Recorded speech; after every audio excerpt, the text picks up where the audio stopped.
Doctor সাহেব, আপনি আমার মাকে বাঁচান। ডাক্তার বলল, তোমার মাকে বাঁচাতে হলে 5 লক্ষ টাকা কাউন্টারে জমা দিতে হবে।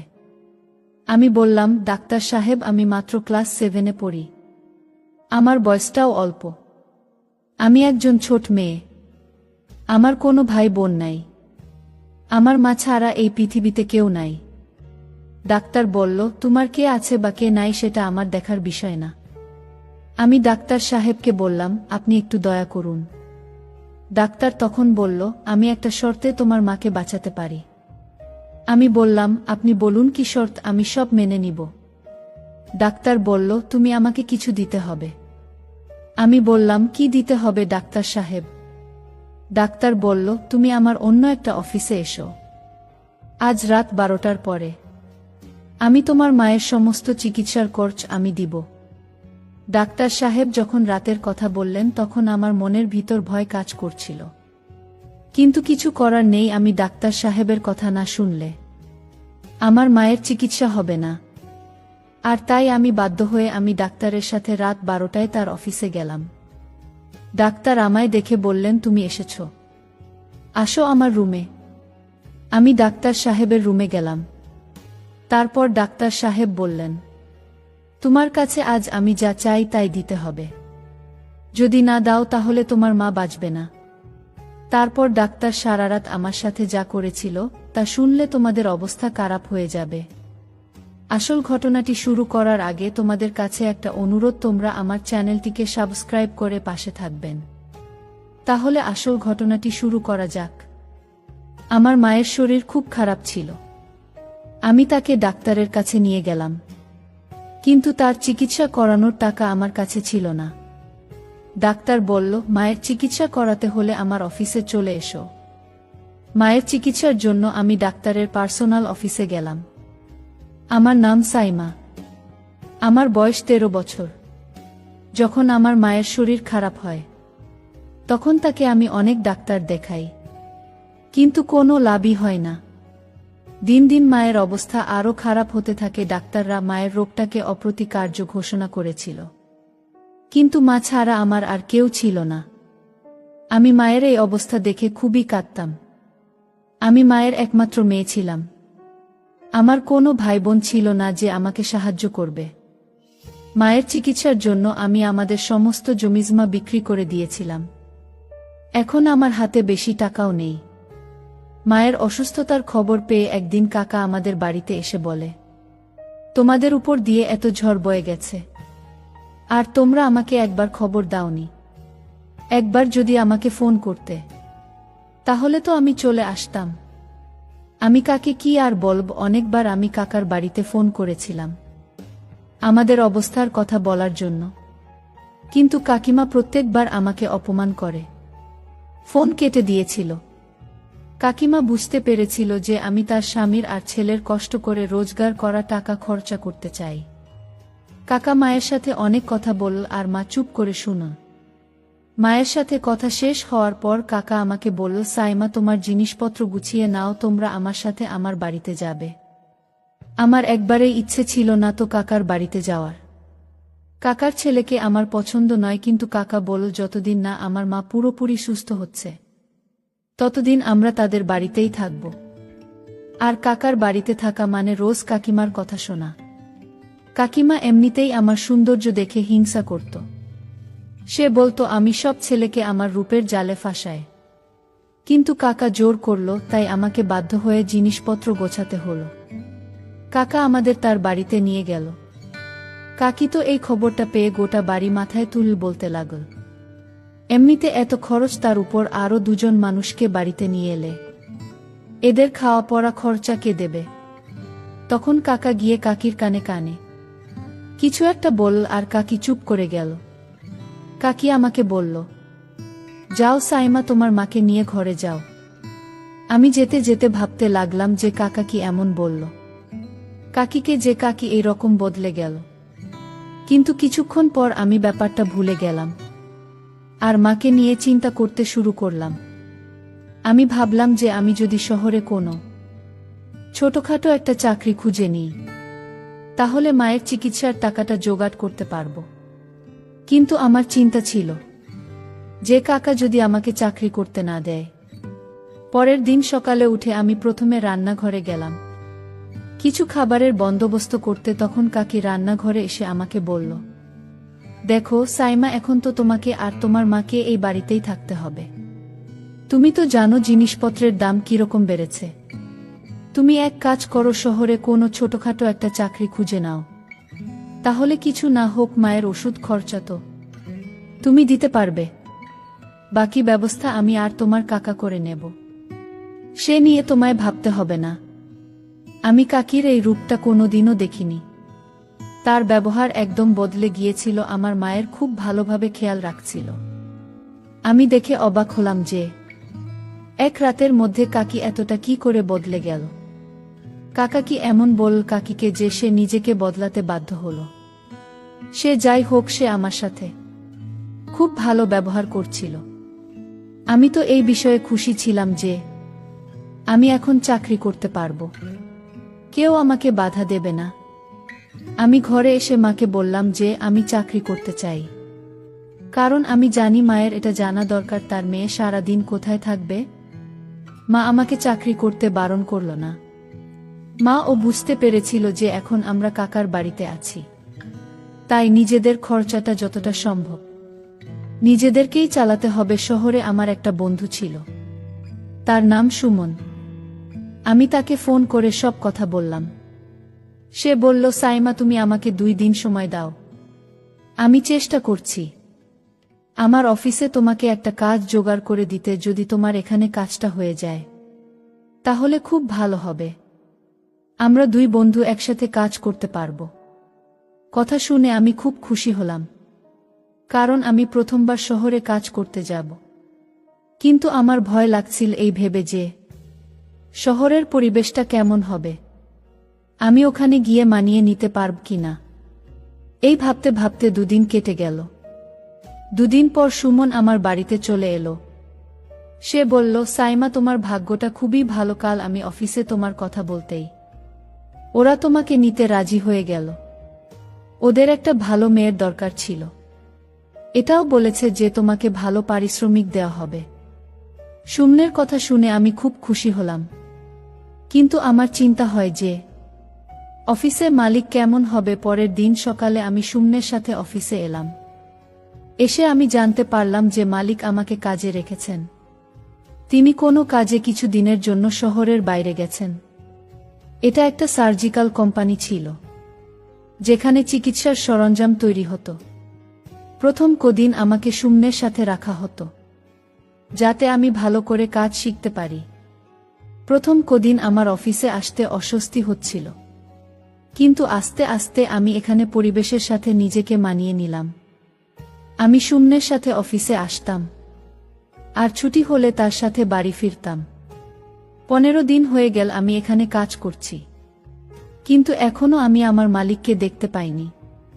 আমি এখনো জানি না তিনি কে, আর তিনি কেমন। আমি একবার ওনার সাথে দেখা করতে চাই, যিনি আমাকে কোনো ইন্টারভিউ না নিয়ে চাকরিতে দিয়ে দেন। আমার শিক্ষাগত যোগ্যতাও বেশি নয়, আমি কেবল 7 পাশ করেছিলাম। বাবা মারা যাওয়ার পর আমার আর পড়াশোনা করা হয়নি। একদিন মায়ের শরীরটা খুব বেশি খারাপ হয়েছিল, আমি সেই সময় অফিসে ছিলাম। কাকি আমাকে ফোন করে বলে, তোমার মায়ের শরীরটা খুব খারাপ, তুমি এক্ষুনি বাড়ি চলে এসো। কাকির গলাটা খুব চিন্তিত শোনায়। আমি সঙ্গে সঙ্গে সুমনকে বলে বাড়ি চলে এলাম। এসে দেখি মা খুব অসুস্থ। আমি মাকে নিয়ে হাসপাতালে গেলাম। সেখানে ডাক্তার মাকে দেখেই জবাব দিয়ে দিল, বলল, তুমি ওনাকে কলকাতা নিয়ে যাও।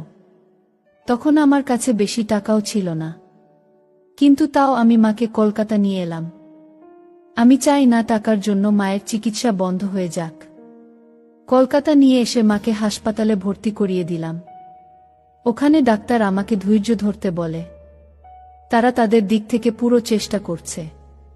এদিকে আমার কিছুই ভালো লাগছিল না, মনে হচ্ছিল মা যে কোনো সময় আমাকে ছেড়ে চলে যেতে পারে। তারপর আমি পৃথিবীতে পুরোপুরি একা হয়ে যাব। প্রায় 24 ঘন্টা পর ডাক্তার আমাকে তার অফিসে ডাকেন, আর ডেকে বলেন, তোমার মায়ের অবস্থা খুব খারাপ, তার হার্টের অবস্থা খুব খারাপ হয়ে গেছে। আমাদের এখনই তার চিকিৎসা শুরু করতে হবে। তার জন্য তোমাকে 5 লাখ টাকা জমা দিতে হবে। তবে আমরা তোমার মায়ের চিকিৎসা শুরু করতে পারব। এত মোটা টাকার অঙ্ক শুনে তো আমার হাত পা কাঁপতে থাকে। আমি ভাবতে থাকি এতগুলো টাকা আমি কোথা থেকে জোগাড় করব। ডাক্তার সাহেব মনে হয় আমার অবস্থাটা বুঝতে পারছিলেন। তিনি আমাকে জিজ্ঞেস করেন, তোমার কিছু অসুবিধা থাকলে আমায় বলতে পারো। আমি আমার 2 হাত দিয়ে মুখ থেকে কাঁদতে লাগলাম। আর কাঁদতে কাঁদতেই বললাম, ডাক্তার সাহেব, আমার কাছে এত টাকা পয়সা নেই। আমি আমার মায়ের চিকিৎসাও করাতে চাই, কিন্তু আমার কাছে একটা টাকাও নেই। আপনি বলে দিন, কি এমন করলে আমি আমার মায়ের চিকিৎসা করাতে পারব। আমি অনেক কষ্টে টাকার ব্যবস্থা করে ওনাকে কলকাতা নিয়ে এসেছি। ডাক্তার সাহেব চিন্তায় পড়ে যান। উনি আমার কাঁধে হাত রেখে বলেন, ঠিক আছে, আজ বিকেলে তুমি আমার অন্য একটা অফিসে এসো, সেখানে আমি তোমাকে কিছু কাজ দেব আর টাকাও দেব, যেটা দিয়ে তুমি তোমার মায়ের চিকিৎসা করাতে পারবে। তুমি যদি আমার কথা না শোনো তাহলে তোমার মাকে আর বাঁচানো যাবে না। আমি কোনোভাবেই মাকে হারাতে চাই না। তাই আমি ডাক্তার সাহেবর কথা মেনে নিলাম। বিকেলে আমি ডাক্তার সাহেবর দেওয়া ঠিকানায় গিয়ে পৌঁছালাম, যেখানে উনার আরও একটা অফিস আছে। সেখানে গিয়ে আমার একটা বড় ঝটকা লাগল, কারণ সেটা সেই অফিস যেখানে আমি সুমনের সাথে অফিসের কাজ করি।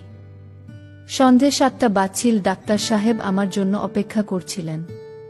তিনি আমাকে দেখে হাত ধরে তার অফিসে নিয়ে আসেন এবং বসতে বলেন। আমার একটু ভয়ও করছিল, কারণ অফিসে আমি একদম একা ছিলাম। কিছুক্ষণ বসার পর তা আক্তার সাহেব বললেন, তুমি তো তোমার মায়ের চিকিৎসা করাতে চাও, তাই না? তো তুমি আমার জন্য কি করতে পারবে? আমি বললাম, স্যার, আপনি যা বলবেন আমি তাই করব। আপনি শুধু আমার মাকে বাঁচিয়ে দিন। আমার কথা শুনে ডাক্তার সাহেব কিছুক্ষণ ভেবে বললেন, তোমাকে আমার অফিসে কয়েক রাত থাকতে হবে। আমি তোমার থেকে যা চাইব তোমাকে তাই দিতে হবে। তুমি যদি আমার কথা শোনো তাহলে তোমার মায়ের চিকিৎসার সব খরচা আমি দেব, আর যদি না শোনো তাহলে কালকে তোমার মাকে নিয়ে অন্য কোনো হাসপাতালে চলে যেও। উনার কথা শোনা ছাড়া আমার আর কোনো উপায় ছিল না। আমি বুঝতে পারছিলাম না ডাক্তার সাহেবের নজর আমার অন্যদিকে। আমি বললাম, স্যার, আপনি আমাকে অফিসের কাজ দিন আর প্রতি মাসের পারিশ্রমিকটা আপনি রেখে দেবেন। উনি বললেন, তুমি সত্যিই খুব সরল, এতগুলো টাকা কি কেউ এমনি এমনি দেয়? তুমি আমাকে খুশি করতে পারলে আমি তোমার মায়ের চিকিৎসা করব। বাধ্য হয়ে আমাকে মায়ের চিকিৎসার জন্য ডাক্তার সাহেবের কথায় আমার রাজি হতে হয়। তারপর ডাক্তার সাহেব আমার সাথে, বন্ধুরা, সেটা আমি ভাষায় প্রকাশ করতে পারছি না। আসলে আমি একটা ছোটখাটো মেয়ে। আমি ডাক্তার সাহেবকে বলেছিলাম, ডাক্তার, আমার তো তেমন বয়স হয়নি। তারপরও ডাক্তার আমার কোনো কথা শুনল না। এছাড়া তো আমার আর কোনো উপায় ছিল না। আমার নিজের উপরই ঘেন্না হচ্ছিল। পৃথিবীর সমস্ত ডাক্তারদের উপরে রাগ হচ্ছিল। মনে হচ্ছিল এরা কেমন ডাক্তার, রোগীদের প্রাণ বাঁচানোর জন্য। এরা লোকদের যা ইচ্ছা তাই করে। দুর্বলতার সুযোগ নিয়ে তারা এসব করে। আমার নিজের উপর রাগ হয় এই ভেবে যে আমি এরকম একটা জায়গায় চাকরি করছিলাম। আমি যদি জানতাম যে সুমন আমাকে যে অফিসে কাজ করতে নিয়ে যাচ্ছে সেখানে ডাক্তার এরকম, তাহলে আমি কখনোই এই চাকরিটা করতাম না। আমি যখন পরের দিন কোনো রকমে নিজেকে সামলে হাসপাতালে গেলাম, তখন জানতে পারলাম যে ডাক্তার সাহেব 2-3 দিনের জন্য কোনো কাজে বাইরে গেছেন। আমার ওনার উপরে খুবই রাগ হলো। উনি আমার মায়ের চিকিৎসা করাবেন বলে আমাকে তার সকল কথা মানতে হলো। আর তারপর নিজেই শহরের বাইরে চলে গেলেন। আমি ভাবতে লাগলাম যে এখন আমি মাকে নিয়ে কোথায় যাব। তখন আমার মনে হলো যে আমি নিজের সম্মান ও হারালাম, আর নিজের মাকেও বাঁচাতে পারলাম না। আমি খুব কাঁদতে শুরু করলাম। সেই সময় ওখানে একজন নার্স এসে বললেন, ডাক্তার সাহেব আপনার মায়ের সমস্ত টাকা জমা করে দিয়েছে। উনার চিকিৎসা শুরু হয়ে গেছে। আপনি কোনো চিন্তা করবেন না, উনি 2-3 দিন পর ফিরে আসবেন।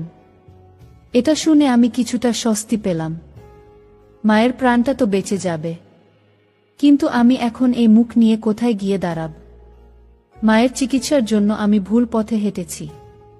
আমি এখন এই বিষয় নিয়ে ভাবতে চাই না, কারণ আমি যতই ভাবো ততই নিজের কাছে ছোট হয়ে যাব। মায়ের চিকিৎসা শুরু হয়েছিল। আমি ভগবানের কাছে প্রার্থনা করতে লাগলাম যে উনি যেন আমার মাকে সুস্থ করে দেন, আর আমি যেটা করেছি তার জন্য আমাকে ক্ষমা করে দেন। আমি ভগবানকে বলতে লাগলাম যে আমি কখনোই চাইনি, কারোর সাথে জড়াতে চাইনি আমার মাকে বাঁচানোর জন্য। আমি যদি ডাক্তারের কথা না শুনতাম তাহলে পয়সার অভাবে আমার মায়ের চিকিৎসা হতো না, আর আমার মা মারা যেতেন। আমি যখন প্রার্থনা করছিলাম তখন কাকা কাকি হাসপাতালে আসে। এসে আমাকে জড়িয়ে ধরে কাঁদতে শুরু করে। কাকিকে কাঁদতে দেখে আমি অবাক হয়ে গেলাম। আমি বললাম, তোমরা কাঁদছো কেন? চিন্তা করো না, মা ঠিক হয়ে যাবে। কাকা বললেন, আমরা তোমায় কোথায় না খুঁজেছি। আমি আর তোমার কাকি কলকাতার কোনায় কোনায় তোমাকে খুঁজে বেরিয়েছি। তুমি কোথায় চলে গিয়েছিলে একবার তো আমাদের ফোন করে জানাতে পারতে যে তুমি তোমার মাকে নিয়ে এই হাসপাতালে এসেছ। আমি মনে মনে ভাবলাম, কাকা আপনাকে কি আর বলতাম, আমার বলার কিছুই বাকি নেই। কাকি আমার সাথে খুব ভালোভাবে কথা বলছিলেন। কিছুক্ষণ পর কাকা কাকিকে ইশারায় বলেন, তুমি এদিকে এসো, আমার তোমার সাথে কিছু কথা আছে। কাকি কাকার কথা শুনতে চলে গেল, আর এইদিকে আমি আমার মাকে নিয়ে আমার বাসায় চলে এলাম। পরিশেষে একটা কথা দর্শকদের উদ্দেশ্য করে বলতে চাই, আমাদের সমাজে এমন কিছু ডাক্তার রয়েছে, তারা ডাক্তার নামের কলঙ্ক।